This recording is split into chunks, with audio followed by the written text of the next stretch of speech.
میں چودھری اشتیاق صاحب کو ویلکم کرتا ہوں پاکستان تحریک انصاف میں۔ ماشاءاللہ ان کی خدمات جو ہیں انسانی حقوق کے ناطہ سے ہی نہیں ہیں، لیبر کے لیے بھی انہوں نے بہت ساری خدمات دیں، کسانوں کے لیے بہت ساری خدمات دیں، محنت کش طبقے کے لیے ان کی خدمات جو ہے بہت قابل تحسین ہے، اور انسانی حقوق کے لیے انہوں نے جو جد و جہد کی ہے اور جتنا انہوں نے کاوش کی ہے، پھر ان کی کتابیں اور ان کی شاعری بھی جو ہے وہ کافی ماشاءاللہ انہوں نے کتابیں بھی لکھی ہیں، جس کی رونمائی کا شاید ایک آدھا مجھے بھی شرف حاصل ہوا ہے۔ تو میں سمجھتا ہوں کہ یہ ایک بہت اچھی خوش آئند جو ہے بات ہے کہ ایسے لوگ جو جذبہ خدمت سے سرشار ہیں اور جن کی ساری زندگی جو ہے ایک کشمکش اور ایک جد و جہد میں گزری ہے، اور جو انسانی حقوق کے علمبردار بھی ہیں، وہ پاکستان تحریک انصاف میں انہوں نے شامل ہو کر میں سمجھتا ہوں کہ یہ اس کاز کو اور آگے زیادہ پروموٹ کیا ہے۔ اور جو حالیہ واقعات ہیں آپ کے سامنے ہیں، یہ بدقسمتی ہے کہ پاکستان کو سرزمین بے آئین بنا دیا گیا ہے۔ یہاں ایک ایسا ڈبل قسم کا ہائیبرڈ سسٹم کو نافذ اور جاری و ساری کر دیا گیا ہے کہ تمام انسانی حقوق کی قدریں جو ہیں وہ پامال کر دی گئی ہیں، اور جو آئینی تحفظات بنیادی حقوق تھے عوام اس سے بھی جو ہے ان کو محروم کر دیا گیا ہے۔ ہماری 10 مارچ کی یعنی اتوار یہ جو ابھی گزرا ہے، اس دن کی ہماری پرامن تحریک جو ہم نے مینڈیٹ چوری کے خلاف جو تحریک جس کا ہمارے چیئرمین عمران خان صاحب نے اعلان کیا تھا، ہم سارے پاکستان میں نکلا، اور لیکن لاہور میں جو جبر و تشدد کیا گیا وہ سب آپ کے سامنے ہے۔ ایف آئی آریں درج کی گئیں، مجھے اور سلمان اکرم راجہ کو گرفتار کر لیا گیا، حالانکہ بڑا واضح ہے 130 کا rules of practice procedure rules قومی اسمبلی کے کہ بنا اسپیکر کی پرائر پرمیشن کے بغیر گرفتاری ایم این اے کی نہیں ہو سکتی ہے۔ تو ہم نے وہ پریویلیج موشن بھی داخل کروایا ہے اسمبلی میں، اور جس کی اسپیکر کی اجازت سے وہ یقینی بات ہے کہ جب کمیٹی پریویلیج کمیٹی بنے گی تو اس پر پیش رفت ہوگی، لیکن میں نہیں چھوڑوں گا، نہ آئی جی پنجاب کو چھوڑوں گا جس نے مجھے اغوا کروایا، نہ ایس ایس پی، نہ ڈی آئی جی، اور نہ ہی S H O south cantt یا نارتھ کینٹ، اور ڈی ایس پی جو رانا اشفاق تھا وہاں، جس نے مجھے لے جا کر 5-6 گھنٹے بٹھائے رکھا۔ یہ اغوا بھی ہے، یہ جو ہے اب سے بیجا بھی ہے، یہ کرمنل انٹیمیڈیشن بھی ہے، یہ پھر فالسیفیکیشن آف ریکارڈ کر کے ایک فراڈ کیا گیا ہے، پھر ہمارے ساتھیوں کو ایم پی ایز کو گرفتار کیا گیا، پھر ہمارے کارکنوں کو گرفتار کیا گیا، جو پرچے درج کیے گئے وہ بالکل فرضی تھے، اور دوسرے ہی دن جو ہے اینٹی ٹیررسٹ کورٹ نے سبھی کو جو ہے ڈسچارج کر دیا، اور اس میں ہمارے اوپر فائرنگ ڈالی گئی، ہمارے اوپر جو ہے تشدد کے وہ کروایا گیا ہم سے، اور کہا گیا کہ وردیاں پھاڑی گئی ہیں پولیس افسروں کی، اور ان کی گاڑیوں پہ جو ہے ڈنڈے برسائے گئے ہیں۔ آپ سارے لوگ ساتھ تھے، کسی کے کیمرے نے کچھ تو ایسا دکھایا ہوتا، اور لاہور تو ویسے ہی سیف سٹی ہے، وہاں تو سی سی ٹی وی کیمرے لگے ہوئے ہیں۔ اتنا بڑا فراڈ دن دہاڑے کا فراڈ ہے، اور وہ جو ہے ماشاءاللہ جو جعلی چیف منسٹر بنی بیٹھی ہے ہارنے کے باوجود، اور ماشاءاللہ اس کے چچا جو موصوف ہیں پرائم منسٹر بنے بیٹھے ہیں جو کہ لاہور سے ہارے ہوئے ہیں، اور ہم نے ان پہ اعتراض بھی کیا تھا کہ جو لاہور اپنے حلقے سے ہار جاتا ہے وہ 25 کروڑ عوام کا چیف ایگزیکٹو کیسے بن سکتا ہے، لیکن بہرکیف ایک جبر ہے ڈی فیکٹو، وہ مارشل لاء کے جس طرح ہم ڈی فیکٹو کہا کرتے تھے کہ جی یہ مشرف ڈی فیکٹو ہے، ضیاء الحق ڈی فیکٹو ہے، ڈی جورے تو ان کا حیثیت ہی نہیں تھی۔ اب بھی گھس بیٹھیے ہیں جو اسمبلی میں بیٹھے ہوئے ہیں، پارلیمان میں بیٹھے ہوئے ہیں، جنہوں نے بندر بانٹ کر کے سارے پاکستان کے عہدے لے لیے ہیں۔ تو ایسی صورت میں، اور پھر جو ہمارے ہیں اب ایک اور مذاق بنایا ہوا ہے، پہلے ہم سے جو ہے اسپیشل سیٹیں لے لی، پہلے 8 فروری جب فارم 45 میں ہم جیتے ہوئے 100 بندے ہمارے جو ہے 9 فروری کو 100 بندے ہمارے فارم 47 کے ذریعے جیتوں کو ہرا دیا اور ہاروں کو جتا دیا. پھر ہم سے جو ہے مخصوص نشستیں چھین لی گئیں. پھر ہمارے جو ہے چیئرمین عمران خان کو 2 ہفتے کے لیے مزید مکمل مقید کر دیا گیا تاکہ کوئی کنسلٹیشن مزید نہ ہو سکے. یہ جو سینٹ کے الیکشنز ہوا چاہتے ہیں. پھر اب ہمارے جو الیکٹڈ ہیں ان کے خلاف درخواستیں لے کر ری کاؤنٹنگ کا ایک فراڈ کیا ہوا ہے اور مارجنلائز کرنے کی کوشش کی گئی ہے. اور جہاں بھی آج میں ایک کیس کر کے آیا NA81 کا. NA81 میں جو شخص جیتا ہوا ہے 8,000 ووٹوں سے, ری کاؤنٹنگ میں پہلے 7,000 ووٹ جو ہے وہ ریجیکٹ ہوئے تھے. اب ری کاؤنٹنگ میں 10,000 ووٹ اور ریجیکٹ کر کے ڈبل اسٹیمپنگ کر کے اور اس کو جو ہے جیتے ہوئے کو پھر 3,000 سے ہرا دیا گیا. وہ 7,000 کا ووٹ ڈیفیسٹ 8,000 کا اور 10,000 اور اس میں ریجیکٹڈ ووٹ تھے. اب وہ پتہ ہی ہے کون ریجیکٹڈ ووٹ کو کاؤنٹ کرنے دیتا ہے. وہاں سارے آپ کے پولنگ ایجنٹس بڑے مستعدی سے بیٹھے ہوتے ہیں, ایک نہیں ہوتا, ساری سیاسی جماعتوں کے ہوتے ہیں. تو یہ ری کاؤنٹنگ میں جو اس طرح سے ڈبل سٹیمپنگ ٹھپے مار کے کیے جاتے ہیں, یہ سارا فراڈ ہے اور یہ صرف اور صرف پی ٹی آئی کے امیدواروں کے خلاف ہی کیا جا رہا ہے. تو ایسی سفوکیشن میں, ایسی سپریشن میں میں سمجھتا ہوں چودھری اشتیاق کا آنا جو ہے یہ واقعی جہاد کرنے کے مترادف ہے. ہم لوگوں نے جو الیکشن لڑا ہے, ہم نے آگ کے دریا سے گزر کے الیکشن لڑا ہے. آپ یقین کیجئے گا کہ ایسی اندھیر نگری پاکستان تو کیا شاید دنیا کے کسی ملک میں ایسی اندھیر نگری کہیں دیکھنے اور سننے میں نہیں آئی ہوگی جو اس وقت پاکستان میں یہ ڈبل ہائیبریڈ سسٹم جو ہے یہ نافذ کیے ہوئے ہے. اور ان کی بیچاروں کی تو اتنی یعنی قسم پرسی کا عالم ہے کہ یہ چیف منسٹر جو ہے بلوچستان کا یہ ان کی مرضی سے نہیں لگا ہے. ان کو یہ تو وزیر خزانہ بھی اپنی مرضی سے نہیں لگا سکتے, یہ وزیر داخلہ بھی اپنی مرضی سے نہیں لگا سکتے. اور وہی جو کیئر ٹیکر گورنمنٹ کے جو نمائندے اور گماشتے تھے انہی کو ساری کی پوسٹ دی جا رہی ہیں, ریاستی عہدے سارے ان کو دیے گئے ہیں. تو یہ انسلٹ ہے عوام کی, جنہوں نے 8 فروری کو مینڈیٹ بڑا ظالم قسم کا اور بڑا کلیئرٹی کے ساتھ دیا کہ عمران خان نہ دہشت گرد ہے نہ عمران خان غدار ہے, اور عمران خان کی ساری سزائیں انہوں نے مسترد کی. انہوں نے عمران خان کے جو جتنی سپریشن اور سفوکیشن تھی, یہ واحد الیکشن ہے جس میں لوگ کینڈیڈیٹ کو ڈھونڈ رہے تھے, لوگ سمبل کو ڈھونڈ رہے تھے. کیونکہ ہم نے تو ایک بلہ مانگا تھا, انہوں نے تو سارا جہیز کا سامان دے دیا, کسی کو کٹورا دیا, کسی کو جو ہے بینگن دیا, کسی کو کچھ دیا. لوگ ڈھونڈ رہے تھے یقین کر. یہ تھی ان کی محبت کا عالم خان کے ساتھ, اور دوسری طرف نفرت کا عالم. کاش ہم ایسٹ مشرقی پاکستان سے کچھ سبق تو سیکھ لیں خدا را. ہم کیوں اپنی دھرتی ماں کے پیچھے لگے ہوئے ہیں اس کو نقصان پہنچانے کے لیے. تو ایسے میں ہمیں چودھری اشتیاق جیسے محب وطن اور چودھری اشتیاق جیسے جو ہے ہیومن رائٹ انسانی حقوق کے علمبردار ہی کی میں سمجھتا ہوں ضرورت ہے, جو آئیں آگے اور پی ٹی آئی کو بھی. اور کیونکہ بغیر عمران خان کو ریلیز کیے, بغیر شاہ محمود قریشی کو ریلیز کیے, بغیر جو ہے چودھری پرویز الہی کو ریلیز کیے, بغیر ڈاکٹر یاسمین کو ریلیز کیے, بغیر اعجاز چودھری کو ریلیز کیے, اور جتنی ہماری مستورات اور جتنے ہمارے کارکن ہیں, یہ 45 سال انہوں نے لگائے بھٹو کو بے گناہ کرتے ہوئے سپریم کورٹ نے. مطلب اور 45 سال کہ ایک اور ہر دل عزیز وزیر اعظم عمران خان جو لوگوں کی دلوں کی دھڑکن ہے اس کو بھی اندر رکھ کے, اور 45 سال کے بعد کہو کہ 9 مئی کا شاخ ڈرامہ جو تھا اور 9 فروری میں منتج ہو کر اس کو جو ہے جب ہرا کر مارجنلائز کیا گیا, تو ایک اور قائد کو خدا را انصاف دینے کے لیے سپریم کورٹ کی ہائیسٹ بینچ بیٹھ کے یہ بھی فیصلہ کر دے کہ کیا 9 مئی کا آرکیسٹرڈ موو جو تھی وہ پھر ایک ہر دل عزیز قائد کو جو ہے وہ عوام سے منقطع کرنے کی ایک سازش تھی, گھناؤنی سازش, اور ایک ڈرامہ جو الیکشن کا رچایا گیا. 8 فروری کو تو جیتا ہوا الیکشن 9 فروری کو ہرا دیا گیا, اور اس کا تسلسل یہ ہے کہ بندر بانٹ کر کے سارے ریاستی عہدے دے دیے.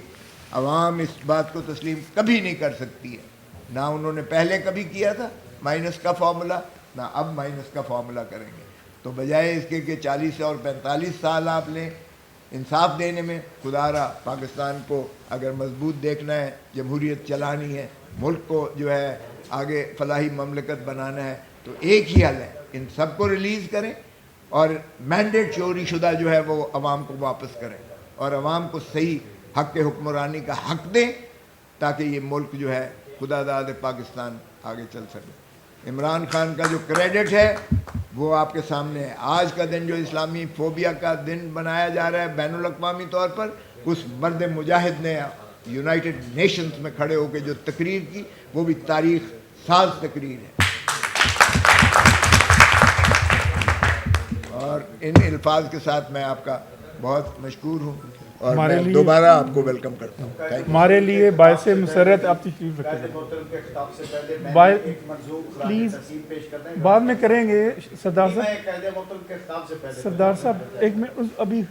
ہمارے لیے خوشی کا باعث ہے کہ اسد منظور بٹ صاحب بھی تشریف رکھتے ہیں، سٹنگ پریزیڈنٹ ہیں، ہم چاہیں گے کہ وہ بھی دوستوں سے کوئی بات چیت کرے اس موقع کے اوپر۔ بسم اللہ الرحمن الرحیم۔ ہمارا Lahore high court bar association کے اندر الیکشن ہوا تو اس میں ہم نے بھی وضاحتی بات کی تھی کہ وطن عزیز میں کہیں بھی ہیومن رائٹس کی وائلیشن ہوگی تو اس پلیٹ فارم سے انشاءاللہ ہم ظلم کے خلاف جہاد کریں گے، اور کسی بھی مظلوم، اور اس وقت بھی ہم نے یہ کہا تھا کہ عمران خان صاحب کے ساتھ زیادتی ہو رہی ہے، ان کو آپ فیئر ٹرائل نہیں دے رہے، تو یہ بھی ہماری ذمہ داری ہے کہ ہم ملک کے عام شہری کیا سابقہ وزیر اعظم کو بھی ہم قانون اور انصاف کی سہولت نہیں دے سکے، تو انشاءاللہ اس جو وطن عزیز میں جو محب وطن ہماری قیادت ہے، ہم ان کے قانونی حقوق کے تحفظ کے لیے ہر وقت متحرک ہیں، اور انشاءاللہ آنے والی ہر آزمائش میں اپنی وکلا برادری کے ساتھ اور مظلوم پاکستانی کے ساتھ بالکل موجود ہے انشاءاللہ، پورا پیرا دیا۔ میں ریکویسٹ کروں گا جناب کچھ کہنا۔ ہاں جی، وہ آپ اشتیاق چوہدری صاحب، جناب لطیف کھوسہ صاحب، جناب اسد منظور بٹ صاحب صدر Lahore high court bar association, جناب ورک صاحب اور میرے وکلا بھائیوں اور ہمارے جرنلسٹ بھائی، میں سمجھتا ہوں کہ یہ پاکستان تحریک انصاف کی خوش قسمتی ہے کہ اشتیاق چوہدری صاحب جیسے ایک انسانی حقوق کے بہت بڑے علم بردار نے اس پارٹی کو جوائن کیا ہے۔ ہم سمجھتے ہیں اور ہمیں سب کو فخر ہے اس بات کا کہ اشتیاق چوہدری صاحب نے ہر چیز کو سامنے رکھتے ہوئے، اپنے تمام تر تجربات کو سامنے رکھتے ہوئے یہ محسوس کیا ہے کہ پاکستان میں اگر کوئی صحیح معنی میں آئین کی سربلندی، قانون کی حکمرانی، عدلیہ کی آزادی اور جمہوریت کے اصولوں پر قائم رہنے والے اور سویلین سپرمیسی میں بلیو کرنے والے جو لوگ ہیں وہ پاکستان تحریک انصاف سے تعلق رکھتے ہیں، تو میں ان کا شکریہ ادا کرتا ہوں، کیونکہ یہی ویژن ہماری پاکستان تحریک انصاف کا آج 28 سال پہلے تھا جب ہم نے یہ پارٹی کی ابتدا کی تھی۔ ان ابتدا کرنے والوں میں سے میں بھی ایک ہوں، اور جو ہم نے اس کے اس وقت اغراض و مقاصد لکھے تھے اور جن پر ہمارا پہلا اور آخری بھی آئین جو تھا اس میں آپ دیکھیں گے کہ اس میں یہ سارے مقاصد شامل ہیں، یعنی آئین کی سربلندی سرفرازی، قانون کی حکمرانی، عدلیہ کی آزادی، جمہوریت کی سرفرازی اور سویلین سپرمیسی۔ اس ملک کے اندر جس طرح سے باہر سے ڈکٹیٹ کیا جاتا ہے جمہوریت کو، جس طرح لطیف کھوسہ صاحب کہہ رہے تھے کہ ہائیبرڈ سسٹم جو پیدا کرنے والے لوگ ہیں اس ملک میں پچھلے 75 سال سے، اور خاص طور پہ ہم دونوں کی ایک جنریشن ہے جس سے یہ سارے ادوار سے ہم گزرے ہیں۔ بہت سے نوجوانوں کو نہیں پتہ کہ ایوب خان کا دور کتنا بھیانک تھا، ضیاء الحق کا دور کتنا بھیانک تھا، یحییٰ خان کتنا جو غلط آدمی تھا جس نے پاکستان کو دو لخت کر دیا، اور اس کے بعد مشرف کا دور تو آپ سب نے ہمارے ساتھ شیئر کیا ہے۔ تو ہم ابھی تک ان ادوار کی ایک کنٹینویشن چل رہی ہے جو کھوسہ صاحب بتا رہے تھے، جو ظلم و تشدد، جو جبر اس وقت ملک کے اندر ہو رہا ہے، یہ در حقیقت پچھلے 70-75 سال کے ہمارے ڈکٹیٹرز کی اور پرٹیکولرلی ملٹری ڈکٹیٹرز کی، چاہے بالواسطہ یا بلا واسطہ، ان کی انٹرونشن کا نتیجہ ہے۔ اب اس میں عمران خان صاحب کا اور پاکستان تحریک انصاف کا بہت بڑا ہاتھ ہے کہ آج قوم کے سامنے ان کا مکمل ایکسپوجر ہو گیا ہے۔ پہلے اگر کسی کو غلط فہمی بھی تھی ان کے بارے میں، آج بچے کو پتہ ہے کہ اس ملک میں اقتدار کس کے پاس ہے۔ سامنے دکھانے کو کوئی ہوتے ہیں، اصل میں پیچھے رستہ۔ بالکل صحیح کہا انہوں نے کہ یہ تو اپنے چیف منسٹر بھی مقرر نہیں کر سکتے مرضی سے، فائنانس منسٹر بھی مقرر نہیں کر سکتے، اور یہ آج کی بات نہیں ہے، یہ ایک سلسلہ چل رہا ہے بڑے عرصے سے، اب ایک عروج پہ پہنچ گیا ہے۔ اب بڑے کھلم کھلا رزلٹس کو تبدیل کیا جاتا ہے۔ پہلے کم از کم رات کے اندر کرتے تھے، اب کسی قسم کی شرم و حیا رہی نہیں، نہ رات کی پرواہ ہے نہ دن کی پرواہ ہے۔ لیکن جب قوموں پر اتنے واضح طور پر انسانی حقوق، جمہوریت، آئین اور قانون کو توڑا جاتا ہے تو وہ وقت اصل میں قوموں پر تبدیلی کا وقت آتا ہے۔ اور مجھے یقین ہے کہ جو کچھ بھی 8 فروری کو لوگوں نے اپنا مینڈیٹ دیا پاکستان تحریک انصاف کو، وہ واضح طور پر ایک تبدیلی کی ابتدا تھی جس کے لیے یہ پارٹی بنائی گئی تھی، اور جو انشاءاللہ تعالیٰ یہ پارٹی اپنے مقاصد، اپنے ویژن کو آگے لے کے جائے گی۔ ہم ویلکم کرتے ہیں اشتیاق چوہدری صاحب کو۔ یہ پوری طرح تحریک انصاف کے اغراض و مقاصد کو سامنے رکھتے ہوئے یہ پرفیکٹ اگزامپل ہیں تحریک انصاف میں ہم کن لوگوں کو اپنا ساتھی دیکھنا چاہتے ہیں۔ اس کے لیے یہ ایک آئیڈیل شخص ہیں، آئیڈیل شخصیت ہیں، اور انشاءاللہ تعالیٰ ان کے آنے سے پاکستان تحریک انصاف کو مزید جو ہے تقویت ملے گی، اور جو کام تحریک انصاف پچھلے 28 سال سے کر رہی انسانی حقوق کے حوالے سے، اس میں مزید پیش رفت ہوگی۔ میں اشتیاق صاحب کا ممنون ہوں کہ ہمیں یہاں اکٹھے کیا، اور ہم نے وہ باتیں کی جو کہ عوام جانتی بھی ہے، لیکن ہمارا فرض بھی ہے کہ ہم ان کے تک پہنچاتے رہیں وہ باتیں جو اس ظلم اور جبر کی ماحول پیدا کیا ہے جن لوگوں کے، ان کے بارے میں۔ بہت بہت شکریہ، ہم سارے صحافیوں کو بھی شکریہ ادا کرتے ہیں کہ آپ تشریف لائے ہیں، وکلا کا بھی شکریہ ادا کرتے ہیں کہ آپ تشریف لائے۔ بہت بہت یہ بتائیے گا کہ جیسے کہ آپ کہہ رہے ہیں کہ تحریک انصاف سے مخصوص نشستیں بھی چھینی گئی ہیں، تو اتنے بڑے قانون دان تحریک انصاف میں موجود ہے، کسی کو یہ علم نہیں ہوا کہ سنیے کا ہاتھ کون سا، جو کہ پارلیمنٹ میں موجود نہیں ہے، اس سے آپ اتحاد کرنے جا رہے ہیں؟ دیکھیے، یہ تو کچھ قانونی اور آئینی مجبوریاں ہوتی ہیں بعض اوقات۔ جس طرح سے ہم عدلیہ کا رویہ ہمارے ساتھ گیا ہے، جیسے ہم سے ہمارا جو تھا انتخابی نشان چھینا گیا ہے، یہ ڈھکی چھپی بات نہیں، اب سب جانتے ہیں۔ اس کے بعد کہ یہ کانسیکوینسز، جس طرح سے الیکشنز کو انہوں نے جو ہے وہ تبدیل کیے، اس کے رزلٹس، وہ سب چیز آپ کے سامنے ہے۔ وہ بھی ہماری ایک اتحادی جماعت تھی، لہٰذا اس کے حق میں جو فیصلہ سیاسی کیا گیا وہ اسی پس منظر میں تھا۔ انصاف کا ویژن اور اس کی لیڈرشپ کا ویژن جو ہے وہ ہمارا ویژن ہے، وہ ہماری سوچ ہے، اور اسی سوچ کو آگے بڑھانے کی ضرورت ہے۔ آج ضرورت ہے کہ ذاتی مفادات سے بالا تر ہو کر ہم حقیقی معنوں میں جو درپیش مسائل ہیں اس کے اوپر بات کریں اور اس قوم کو اس کرائسس سے نکالیں۔ آج 15 مارچ جو ہے وہ اسلامو فوبیا کا بھی دن ہے، اور اس کا بھی کریڈٹ جو ہے وہ محترم عمران خان صاحب کو جاتا ہے، جنہوں نے یونائٹڈ نیشنز کے پلیٹ فارم کے اوپر میں جو سن آف اسلام ہے اس کا انہوں نے ثبوت دیا اپنی قیادت کا۔ لہذا میری آج کے بعد اور میرے دوستوں کی، تمام محترم شکوری صاحب تشریف رکھتے ہیں، ہمارے بہت سارے دوست یہاں پہ تشریف رکھتے ہیں، تمام دوستوں کی جو ہے وہ محترم لیراسف خان گوندل صاحب تشریف لائے، ہم ان کو بھی ویلکم کرتے ہیں۔ ہمارے تمام دوستوں کی آج کے بعد ہمارا سب کچھ جو ہے وہ تحریک انصاف کے لیے ہے، اور ذاتی طور پر آپ سب دوست جانتے ہیں میں رائٹس ایکٹیوسٹ ہوں۔ قیادت کے عمران خان کے مقدمات تو ماشاءاللہ محترم حامد خان صاحب بھی لڑ رہے ہیں، محترم سردار لطیف کوسا صاحب بھی لڑ رہے ہیں،